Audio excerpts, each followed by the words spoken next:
বোন এই দেখ, এটা আমার বাবার কবর। বাবার কবরটা তাড়াতাড়ি খোঁড়, দে বার কর বাবা। ঠিক আছে, খুঁড়ছি তাহলে। মৌলভী সাহেব, আমার বাবা 10 দিন আগে মারা গেল, চলেন একটু দোয়া করে দিবেন। চলো তাহলে। বোন এই দেখ, বাবার পা পেয়ে গেছি। তাড়াতাড়ি খোঁড় দে, বাবাকে বের কর। আরে আমাদের ভাই এখানে আসছে। বোন তাড়াতাড়ি করে লুক্কা পড়। পুলিশ সাহেব, এন দেখো আমার বাবার পা। কেউ কবরটা কোনদিন খুঁড়তেছি, তাড়াতাড়ি লুক্কা পড়, তাহলে ওটাকে দেখা যাবে।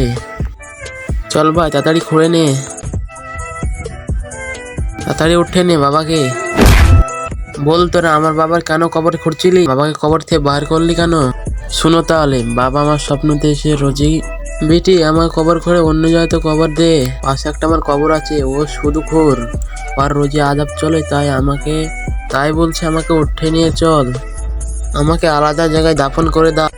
তার লাগে আমি করেছি। এর জন্যই ইসলামে সুদ খাওয়া হারাম।